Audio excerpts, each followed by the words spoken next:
Kanker itu kan hubungannya dengan apa? Dengan kemarahan. Kemarahan yang terpendam, nggak bisa keluar, akhirnya lari menyabotase dirinya sendiri. Iya, teman saya pernah cerita, katanya membunuh dirinya perlahan. Iya, kanker itu kan seperti bunuh diri tapi perlahan. Saya bertanya sama siswa saya waktu itu, saat itu, tante kamu, oke saya datang, tapi tante kamu mau nggak memaafkan orang yang menyakiti dia? Dia bilang, nggak mau bunuh Ki. Malah tante saya bilang begini, biarin saya nggak mau maafin, biarin suami saya tahu gimana rasanya ketika disakitin balik. Disakiti itu balas dendam. Iya, tapi katanya dua objek itu juga kalau bisa objek yang berlawannya pun juga memaafkan ya Bu. Karena saya menemukan kasus, saya diceritain sama ada seseorang gitu.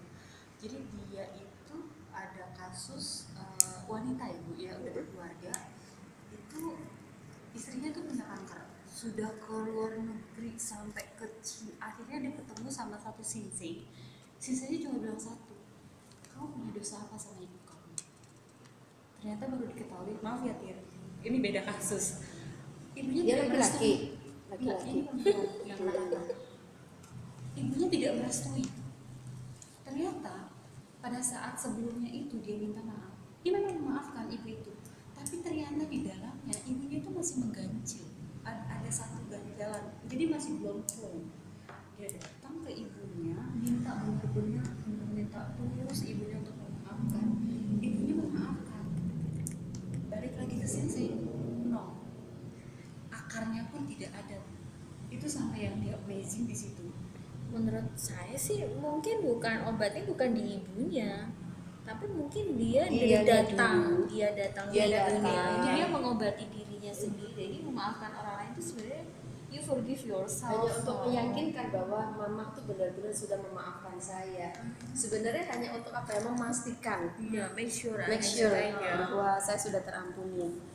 Andai pun menurut saya mungkin ya, andai pun dia datang minta maaf ke ibunya dan ibunya tidak memaafkan, buat saya nggak masalah. Karena saya sudah memaafkan ibu saya. Itu bukan urusan saya lagi ketika ibu tidak memaafkan. Yang penting saya sudah melepaskan itu. Tapi kalau dia memaafkan itu bisa mempercepat dia. Kalau itu dibilang kata senseinya itu tidak ada sedikit pun. Ya, saya tidak aneh karena saya juga pernah nanganin kasus kayak gitu. Saya punya klien itu kanker rahim stadium 3, mau dioperasi 2 minggu lagi, konsultasi sama saya nggak tahu ketika dia konsultasi itu lagi kanker, nggak ngerti. Karena dia kan bagus ya perawatan, jadi kelihatan kayak baik-baik saja. Dia rupanya ada kebencian kepada bapaknya gitu. Nah, setelah saya konseling, saya minta dia untuk memaafkan bapaknya.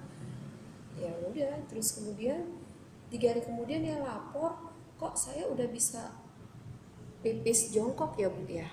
Kan kankernya itu besar banget di rahim itu, ukuran 8 kali 10, jadi kayak bulan 8 kali 10 cm. Jadi dia mau BAB, mau buang air kecil itu harus berdiri, nggak bisa jongkok.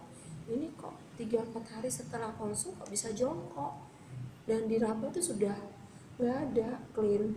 Nah tapi karena dia ada waktunya sekalian mau operasikan, jadi seminggu setelahnya konsul baru dia USG untuk persiapan ya operasi semua.